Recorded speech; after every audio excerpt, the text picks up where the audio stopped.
L'urne elle-même, c'est un arbre et il y a plein de végétation autour. On sait combien Robert a toujours été un homme de nature et sa famille a apporté quelques symboles, dont une photo où tous les membres de la famille étaient présents, maintenant que quelques-uns sont disparus. Une sculpture de type africain. Et puis, deux symboles qui représentent des saints qui tiennent particulièrement à cœur à Robert. Alors, une colombe qui représente François d'Assise et une rose pour Thérèse de Lisieux. Je voudrais inviter Simone à venir rendre témoignage à son grand frère, accompagné de son neveu Paul, le fils de Nicole. Quand il arrivait chez nous, à Gérardville, c'était la fête. Le genre de fête réservé à de la belle visite. Voyez-y d'abord la fierté de maman d'avoir un fils qui portait la soutane. Puis, sans trop s'en apercevoir, une tradition s'est installée. Quand Robert était là, on faisait la fête, chez nous ou chez vous. Si vous demandez à mes neveux et nièces des souvenirs de leur oncle Robert, ils vous parleront d'un rassemblement au lac Noir, au lac Jérôme, à Saint-Romuald ou ailleurs. Mais nous, ses frères et sœurs, on se rappelle aussi le Juvénat à Dolbeau. Une fois, en revenant d'une de ces fêtes, toute la famille était entassée dans une auto qui, au malheur, avait glissé doucement dans le fossé. « Il n'y a pas de blessés? » questionne maman. « Non, non, mais nous, les plus jeunes, on s'inquiétait du beau chapeau du frère Germain Robert qu'on avait piétiné. » En fait, bien des anecdotes entourent le départ de Robert pour le Congo. Ma sœur Janine, la spécialiste pour faire ses valises, avait comme mot d'ordre « D'abord les choses pour la mission ». Elle trouvait quand même une place pour la belle chemise durable confectionnée sans faute par ma sœur Gertrude. À chaque retour, le voyant heureux mais amaigri, nous, on se promettait l'une l'autre de le remplumer avant son prochain départ. Robert avait ses passions, vous connaissez mieux que moi sa passion de l'enseignement. Mais il y a eu celle de la généalogie, grande passion partagée avec ses amis Clément, Yvon et Huguette. Et mon frère Germain, il en a fait des tournées pour recueillir informations, photos et histoires de la famille élargie. Il me confiait dernièrement que c'était sa façon de reconnaître le courage de nos ancêtres et d'honorer nos parents. Dans les passions, il y a eu celle des communications. Vous vous souvenez de ces lettres d'appel de radio amateur, VE2DAB. Ça se passait avec mon frère Jean-Louis, VE2BVG. Et ça a été suivi par l'informatique. Oh, difficile de se garder à jour au Congo comme au Québec. Toute une pierre d'achoppement ces dernières années.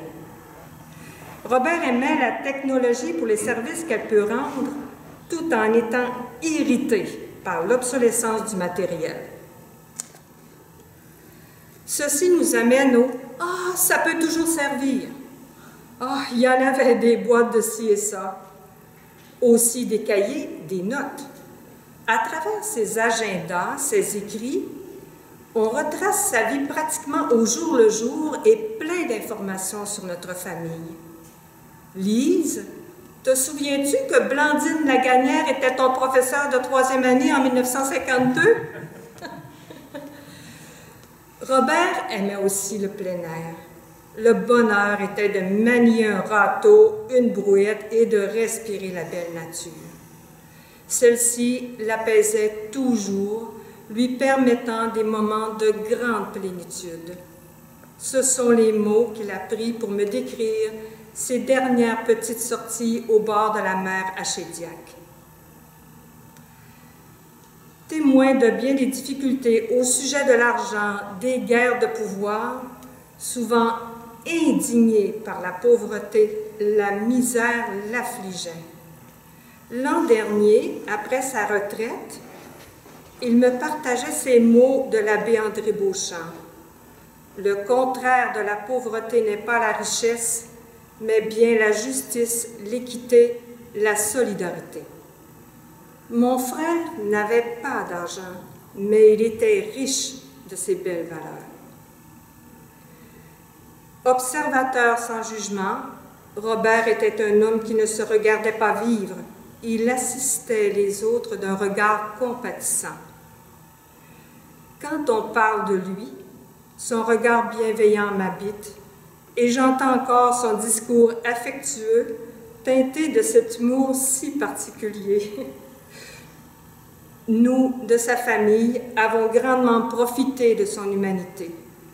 En cela, sa vie demeure un phare pour nous qui suivons.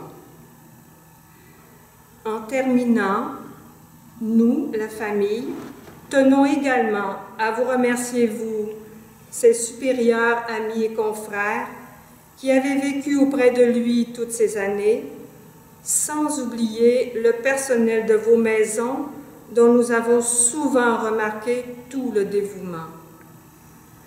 Alors, Robert, mon frère, merci pour tout. Va, tranquille dans la grande nature, y rencontrer nos parents et ton Créateur. Quelques jours avant la mort de Robert, j'ai eu une conversation téléphonique avec lui de peut-être, je ne sais pas, 30 ou 45 minutes.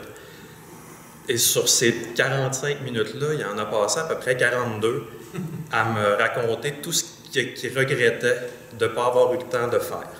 Entre autres, comme Simone disait, la fameuse généalogie qui aurait donc voulu se rendre jusqu'au bout. Mais il y avait d'autres choses. Le jardin n'était pas assez beau à Chédiac quand il est parti. Il y avait tout ça. Et je me suis dit en même temps, tabarouette, on ne peut pas partir comme ça en se concentrant juste sur ce qui manque, sur ce qu'on n'a pas eu le temps de faire. Et ça a donné que moi, au même moment où Robert recevait son diagnostic de cancer, il m'est arrivé quelque chose et j'avais hâte de le voir pour lui partager ça. Donc, grâce à la magie des réseaux sociaux, à l'automne dernier, j'ai retrouvé une fille avec qui j'ai été à l'école en 5e année, seulement 1 an, qui s'appelle Momota Séguin. Pour vous mettre en contexte, à Chicoutimi, vers 1985, la diversité, c'était plus la couleur des cheveux que la couleur de la peau, on s'entend.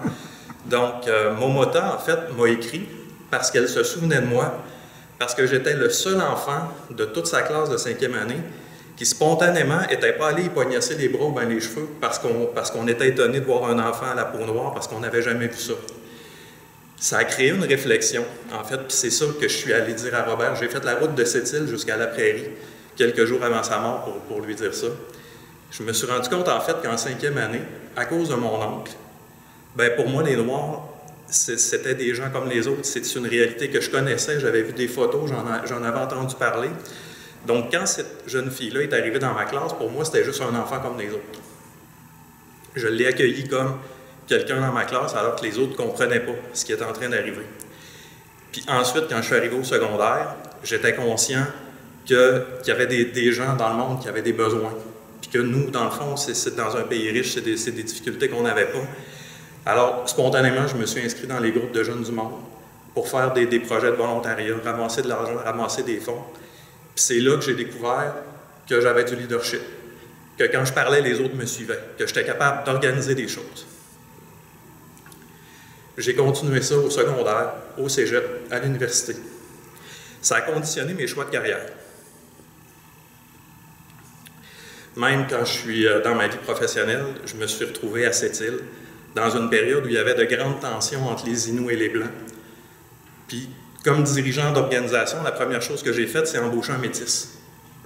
Quelques semaines après, j'étais sur la communauté avec les anciens, à faire des rituels, la fameux rituel d'attente à suivre. J'ai toujours, dans le fond, été là comme un des leurs, parce que moi, je les voyais comme des gens qui étaient exactement comme moi. Ça a conditionné beaucoup de choses et ça a fait qu'on a réussi à faire des belles affaires beaucoup plus vite et avec beaucoup plus de facilité que d'autres qui avaient passé par les postes avant moi ont fait. Et ça, c'est rien qu'à l'automne, en fait, que j'ai réalisé que c'est beaucoup, en fait, l'exemple que Robert m'avait servi, d'ouverture que ça m'avait donné, parce que j'étais tout le temps un pas en avance sur les enfants de mon âge à cause de ça, ce qui fait que je suis arrivé là avant. Puis c'était important pour moi d'aller lui dire ça, alors qu'il se concentrait sur les choses qu'il n'avait pas nécessairement eu le temps de faire, de lui dire, même si c'était pendant longtemps dans ma vie, complètement à l'autre bout de la planète, je t'ai observé. Puis j'ai suivi ton exemple. Puis si moi je l'ai fait, il y en a d'autres qui ont fait la même chose. Fait que tu as eu une influence, tu as été utile, tu as changé des choses, même indirectement. Puis pour moi, en fait, ce que ça a changé, c'est que quand je regarde quelqu'un, j'ai assez de courage pour le regarder directement dans les yeux. Puis quand on fait ça, bien, la couleur de la peau puis les origines, ça n'a plus aucune importance. On le traite d'égal à égal. Puis moi, encore aujourd'hui, c'est quelque chose qui est important dans ma vie. Puis ça vient beaucoup, beaucoup de Robert. Donc, c'est ça que je suis venu lui dire. Puis je vous remercie à tous aussi parce que vous faites un peu le même travail que lui a fait. Puis je ne sais pas si c'est des choses qu'on vous dit, mais ça a de l'importance des fois, puis vous vous en rendez pas compte, vous autres non plus. J'ai eu la chance d'avoir eu le temps de lui dire, alors qu'il était encore conscient avant sa mort, puis je le sais que ça lui a fait de quoi. Puis les derniers mots que j'ai dit à mon oncle avant de partir, c'est « je t'aime ». Puis je le pensais. Donc, voilà. Merci.